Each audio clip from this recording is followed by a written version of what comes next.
Awesome. Well, thanks so much for joining us. For those joining for the first time, I'm Ashley, the co-founder of VNTANA.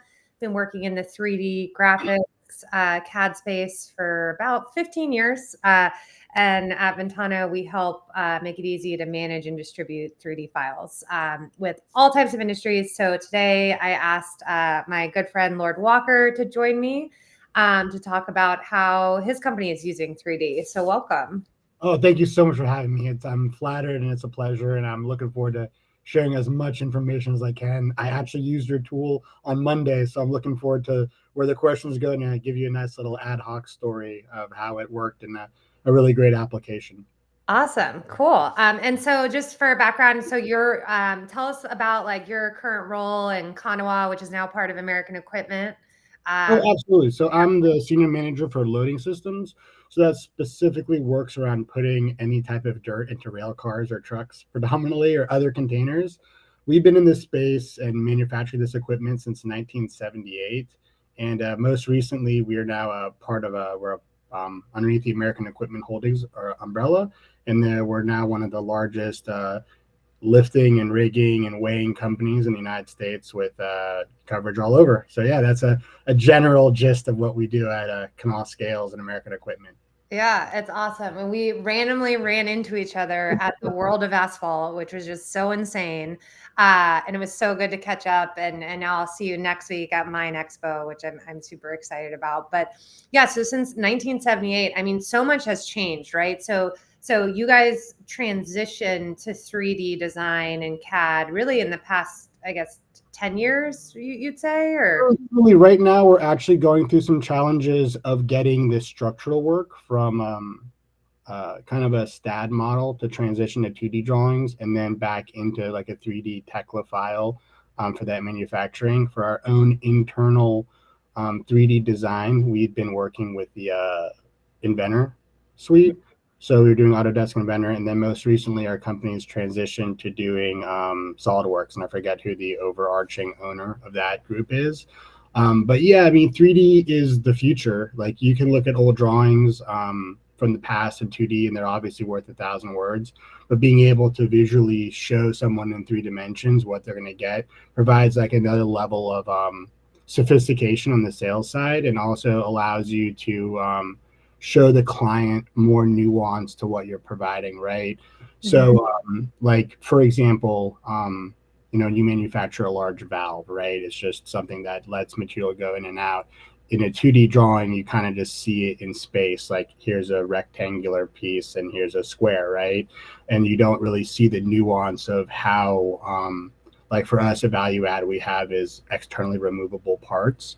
And you see that on a drawing and it's okay. But if you're able to kind of rotate it and show the client why it is from a 2D to a 3D space, it just in my career the past 10 years as we've transitioned from 2D to 3D, that's really helped us explain to clients, and even from some support issues, and we'll go on and let you have more questions. Yeah. No, that's awesome. And so today, I know like you're using it within sales, but because I know your sales process is really back and forth. So today, from what I understand, you guys have been using, SolidWorks, like pulling it up on a screen, sharing screen, kind of walking people through the. Oh yeah, absolutely. I mean, for example, like there's a in it was funny that goes into the call we had on Monday. I had a bunch of models open, and the client was saying like, "Wow, your computer's going to crash for that many models," right? I mean, that was literally as it was discussed, and I was like, "No, I'm using this really cool platform called VNTANA." And when you do that in like the sales meetings, like yeah, you can, but typically even if you have it done in 3D, you'll render it into just like a snippet, right? Because it's so difficult to share those files because of the large file size, right? As you know, we've discussed. Yeah. So when you do that from the sales process, it's one thing, and then even on the manufacturing process, right? Of like how you're showing it to people, you can give them a 3D render and then the 2D drawings. Yeah, no, that's awesome. And yeah, I mean that's our whole mission. So like industrial engineer, I was like, this is insane. We have all these amazing, beautiful CAD 3D files. We Yes. can't show them to anyone. Of course, yeah, and that's the thing is, that's kind of the biggest. thing that we've talked about, right, Mm, is, we spend so much time and effort and hundreds of hours developing these beautiful 3D models, right? You see them, you can just Google it, right? Stat file, get the beautiful colors, it looks great. But when it goes to actually presenting it to stakeholders, accounting teams, management teams, those aren't as readily accessible as you've experienced, right? Or if you're presenting in meetings, for this on Monday, it was a technical um, follow up, right? So in the bid, you asked about the bidding process. So we submitted a bid with general drawings, right? 2D drawings that go with what we're going to supply, and then they want to go through the bid. So if I had to go through each individual 2D drawing, it would take a lot of time and effort. But what I did is right in the beginning of the meeting, I opened up the VNTANA file and I said, all right, let's walk through this proposal and I can show you all these little nuance and you can say, oh, this is even though it's a whole page drawing, it's like, one little widget. And like, oh, we can just move on from that, right? It's not like this big thing that needs more of like, oh, we need to get a crane, right? And yeah. that's part of that discussion. So yeah, Very perfect. cool. That's awesome. And so it definitely in like the sales process and kind of explaining, like to your point, like the technical walkthrough, that makes a lot of sense. Have you seen like other areas of the business benefit from using 3D or like wanting to use 3D files in different places besides the engineering and sales team? I mean, the biggest one we've discussed is training, bringing onboarding new hires. I mean, when you have people that are experienced, right, like they don't necessarily need to, but when you bring someone in that's new and you're trying to explain to them what it is, having that file, like we showed a project manager just signed up and they're like, well, what is a loadout? And we could say, oh, here's all these drawings, but we just flicked it. And she was like, oh, perfect. Like it immediately registered a lot faster because I guess our brain, again, people way smarter than me would know, like, I assume that there's something with our brains in 3 dimensions, right? Like it just process again, like someone, probably a LinkedIn live with, I'll bring on a psychologist next yeah, week. Yeah. say like how 3D rendering affects, the knowledge, comprehension factor. Yeah, I mean, there has been studies. I think PwC published a study, one of those consulting firms. But yeah, people learn faster and retain more knowledge when it's with like 3D or augmented reality because it feels more like your brain remembers it as a real experience versus Absolutely. just like reading or watching a video. So you kind of like it like gets stored in your brain as like, oh, I actually like did this process as opposed to just like reading about it. Very Yes. So no, I mean honestly, but here's the thing: is like we all go through this world where we're working with less people, and we have to get people trained up faster. And when we live in a more complex environment, like I've said, we've only used it limitedly, but Mhm.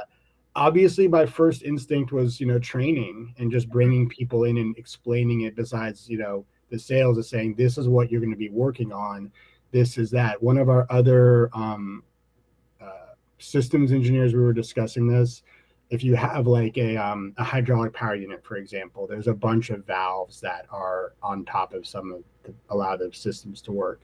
And one of the things that myself and my colleague Matt were saying is because it's so easy to send this file, we could send it to a remote technician and say, this is what you're looking at. Count 1, 2, 3 on this side. This is what you should be looking at. Take a picture for us as a remote engineer. We can then troubleshoot it from a more distant location than a remote mine site and say, okay, can we fix this while you're sitting there? Or do we need to UPS red a spare part to get there tomorrow? And that in critical, and like we work in mission critical industries, that, we've talked about KPIs, like, does that save you 6 hours? And if your plant's running at, $10,000 a minute or whatever, right? These are huge Yeah. facilities that adds like that just ability to get it, whether it's internal stakeholders, right? Like if you're the client themselves and using it, or you're an external company that has service arms, right? Because we're Mhm. a manufacturer or sales, service, and manufacturing. So we take the whole product life cycle from inception when it's bid to me, then from when I pass it to the execution team within the managers, to then the fabrication shop, then the execution side, right, of like building it, and then the post commissioning and ongoing love. Yeah, ongoing love. I like that better than Yeah.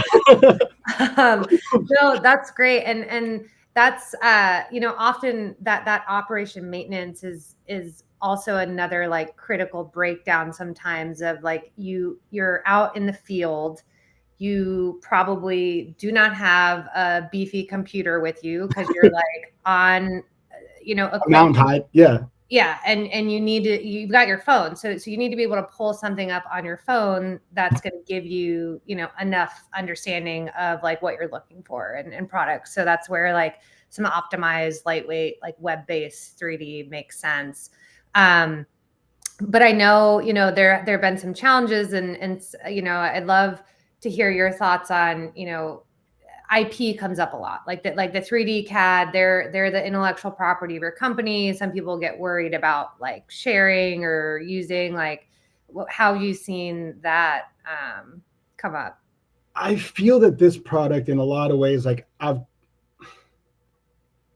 navigated that because we have a unique product in that it has some just geometric um, nuance, right? The way that we kind of build it, but without measurements and without real hard numbers, it's just somewhat of a cartoon, a beautiful and like detailed and like to scale and all that cartoon. But at the end of the day, you know, if you're going to put that much effort into re-engineering something that's in this 3D file, you might as well just take a tape measure and go out to the site and just do it that way Yeah. and do the same kind of thing, right? So, I've come across that, and one of the things that I've felt is when you give native CAD files in any situation, even in an NBA environment, there's always a opportunity for nefarious actors. We've seen it all across our industries, whether it's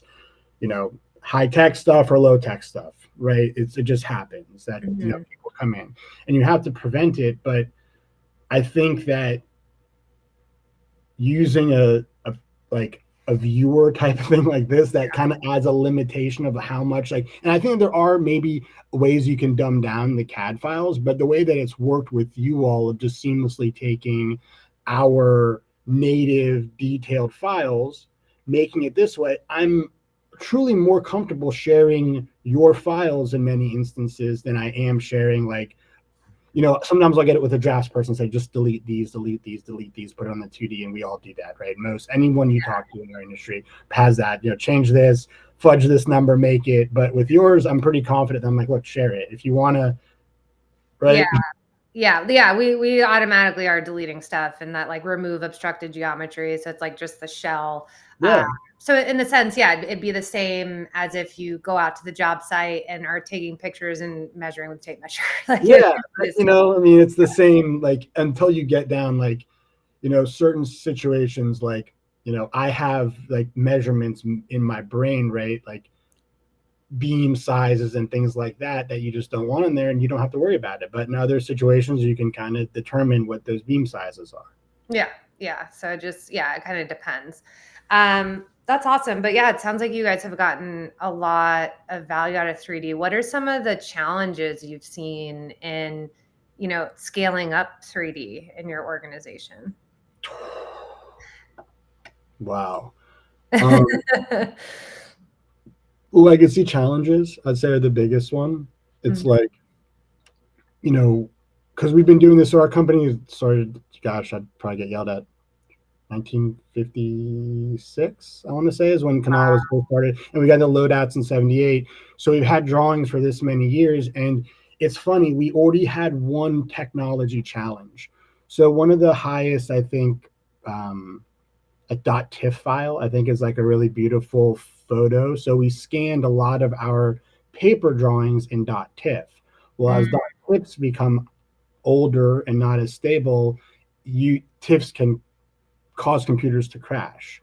So we've gone from, like, you know, the monocle and and the drawing on paper, right, to yeah, then scanning, then to go into like rudimentary CAD. So then we kind of took those and made CAD files in the 90s, those older files, and then those have now been migrated, and a lot of it's like that would be, I think, the biggest challenge in 3D is how far back do you want to go from like a support standpoint, and then really when do you pull the band-aid off? Because Yeah, then to you do have all 3D moving forward. Yeah. moving forward, and then you have staffing concerns, obviously, because then you have to have staff trained in whatever platform you choose. Like I think several of my colleagues had like a 1 week SolidWorks training a few months ago, and it was like every engineer, right? That because it's a whole new platform, right? Like they Yeah. all had to get it, and it's like that's part of the process. So our whole business essentially had to, you know, Switch. Yeah. right. So that I guess would be the biggest, and I think that that's with any switchover ERP system. You if someone said, I don't know if you use Google Suite or Yeah. Office, right? Like that would be a big switch just in that manner. Those are tech switching costs. Right. Yeah. Yeah. But that training is real because at the end of the day, it's on top of someone's regular job, right? They Exactly. have their regular job, and then you're asking them to switch software. And often I know you're now part of American Equipment, and that usually happens. It's like lots of changes, including we use this software stack, right? Yeah. So that's part of it. But that's where I'm really excited about AI. I know people are kind of afraid of it a little bit, but at the end of the day, I think it's going to help speed up some of that 3D work, Mhm. and just help make it easier for people to use some of the software. I really don't think at the end of the day it's going to take a bunch of jobs. It's going to take away some of the tedious, boring parts of our Yeah. jobs and speed it up. But That's, you bring up an interesting thing, and this is why, we're friends for a while. We can kind of go these rabbit trails. You made me think about it in just a totally different context is like, when you go through big switchovers for like databases, right? Like there's Mhm. a lot of manual stuff, which is why usually your IT staff is totally panicked from whatever 5 p.m. shut on the weekend till Office opens up on Monday and you have better migrated. We did a ERP migration, right? So I guess AI in that way, I hadn't thought about that as being able to kind of massage a lot of those like more tedious and rigid parts of just any of these things. Okay, well, that's fascinating because then I'm thinking if you have kind of old CAD files, they can massage it a little bit and get you, as we've discussed, like 80% there, right? If there's Yeah, that, at least you're there, but you have then you can hand it to someone who's a skilled employee or and right. say finish these last things that the computer couldn't. Okay, no, that's actually that's brilliant, right? So and that's makes perfect sense. Yeah, yeah. Because at the end of the day, I mean, your employees who know the product, they're going to know it better. AI can't get there yet, but yeah, that's where I'm excited to exactly 80% of the way there, and then finish it. So, I think there's going to be a lot of interesting new products coming out later this year. A lot of the companies have been working on automating 3D, like all the big ones, Google, Meta, like everybody. So it'll be interesting. It'll be interesting. But going back to specifically in the industrial space, so excited about Mine Expo next week. I know we've got a cool demo there of your layout, your loadout. But yeah, any shout outs you want to give for Mine Expo or events to check out? Oh man, I had these chaotic meetings the last 2 days. I'm just like I'm catching my breath. I had this bid due yesterday at 5 and that technical meeting on Monday, then my expo, and it's just going to be wild. There's going to be thousands of people. I think that I'm excited to see how this model works. I think it's going to be incredible because I think I showed you before. We had a 3D printed loadout Mm, to show this, right?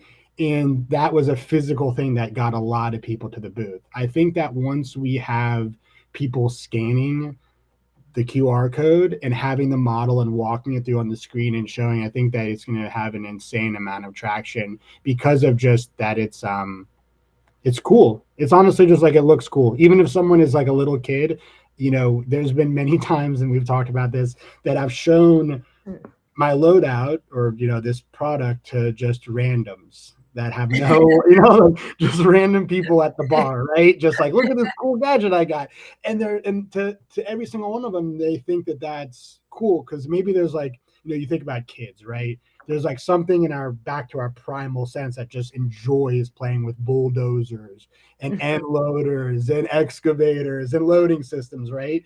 So even if you're stuck, you know, for my dear accounting friends, you know, working in spreadsheets all day long, you still like to look at the uh, the big the big machines, right? And that's Yeah. where you and Ben have shown me some cool ones that you all worked on and some really fun machines. So yeah, my next was gonna be good. After that, wow, I think that there's nothing we're doing, but I think that like you know there's Pack Expo, there's other ones that I think have applicable things to this product because we do like drum fillers, for example, like filling 55-gallon totes, and those are essentially mini loadouts. So there's a bunch of intricate pieces that you can't just haul to a show. So if you do like a drum filler, that could work too. So yeah, no, so my next will be fun. Yeah, yeah, that's awesome. Well, do you have like, any advice for companies that are like in the process of moving towards 3D, like of things to look out for or what's, been helpful? I know it often starts with the engineering team, but then it's like trying to like how do you get the different parts of the organization to realize they can also like utilize the technology? It drives revenue. I mean, honestly, that's what I've presented to everybody in our company. The ability of this technology to generate one more sale is all that we're after, right? So even if you have the best mousetrap, if you can't sell it to someone, it doesn't matter, right? So getting in 3D is there's no option. It's the future. It is what it is, right? Like we all move forward. So start now, truly, because the longer you wait and the longer you take to start introducing it to your team and getting the more less agreeable people on board with the process, the less painful it'll be because you know I don't. There's people that are even me. You know, we're all somewhat stuck in our ways. So getting those first movers and making that is really good and important. And you know, as someone on the sales side, like you have to sell to keep a business going. Like that's the rule number one, right? Like you have, you know, you can like if no one's buying your product, and 3D is what many top end sophisticated clients are expecting. Because when you get to the Googles of the world, the Metas of the world, they're seeing this in their own world, in their own application. So they want to work with other companies of their stature. And if you walk into a company that is, you're there to impress them, right? That's what I did on Monday. I was trying to impress them with our, you know, it's a competition in the true sense. Is are you up to speed, right? Like there's only one Super Bowl champ, there's only one Stanley Cup champ, there's only one winner for all these projects. And if you don't present it and win, it doesn't matter if your engineers spend 88 million hours building the best and most efficient, precise system. If you can't articulate it to the client, it won't help. And this is what is a differentiator. This tool. For sure, yeah, and I actually was talking about that with a friend the other day. It's like the if you don't know your product, whatever you're selling, if you don't know it and can communicate that well and get each prospect enough Yeah, about how it works, then it doesn't matter. And it just kind of goes back to that training and making it easier for people to understand. it also helps people like me walk through the project. So even if you're not like, you know, I don't remember everything as we're talking, right? You know, it's all fast paced. We're on camera. You know, people are there working, right? So sometimes you forget that, you know, there's one thing, and then I think we've all gone through it where we've left a meeting and we go, "Oh, I wish I said this in that situation." Where if you have this type of model, you really like, as we've talked with hotspots, right? It really doesn't allow you to miss out on key things that you want to touch, even if you have the best notes to make sure you don't a silly goose, right? Yeah, yeah. No, that's awesome. Well, yeah. Well, I know we kind of like touched on a lot of different stuff, but are there any like trends you're seeing in the industry I or? have to say it because you're actually going to catch me missing something. One of my things is you said, "What's a challenge?" about Yeah. doing it. Licensing and access. Mm. Typically, you only have certain people that have licenses to show and work on models, as you should. Everybody shouldn't be able to go and open whatever models. So if you're in a meeting, I'm faster than certain people, if you don't have that licensing and access, it doesn't matter, right? So I had that as one of my bullet points to say, as you said, challenges, and then I didn't do it, and I was like, oh, right there. So there's an example of how models and things guide discussions and help people be successful when they otherwise think that they say it all. Yeah, no, that makes sense. So like licensing and role-based access, going back to like that IP question, it's like extremely important. You're right. You don't want everyone to have access to your SolidWorks files, but you need to have those different levels of access to different, we call them like levels of detail of the 3D model. So you can have the cartoony shell, right? Just the outside shell that you're walking people through, and maybe that can be public. And then you've got, maybe a medium model that's got some more intricate, measurements or parts for your technical discussion. And, that's password protected. And then you've got, the vault, which is your SolidWorks files that only your engineers have. Yeah. And so, if you are an organization looking at starting to set up so your whole organization can get access and take advantage of 3D, it is important to figure out what system are you going to have in place, what software that can give those different levels of access, for sure. Yeah, and again, back to a benefit, right? Is like we're having this discussion is like that right there is something that, administrative access, how you do it. It's yeah, so like I said, even as you're like, what else do you want to bring up? I was like, oh shoot, I forgot to say that. Awesome. Well, cool. Well, yeah. Well, I'm so excited to see you all at Mine Expo next week, and really appreciate you taking the time. It's just so helpful to hear how actual companies are using 3D technology, struggles, benefits, all that. So the pleasure is honestly all mine. It's been a fantastic learning experience. How to take our 3D work that we've done and share it with the world, right? So like this has been, truly my pleasure. Yeah, so thank you. All right, awesome. Well, I'll see you next week. And if anyone else is at Mine Expo, come by. What's your booth? Oh, I forget. I'll be in trouble. I think it's 2651, but just look up Kanawha. See you. All right. Bye.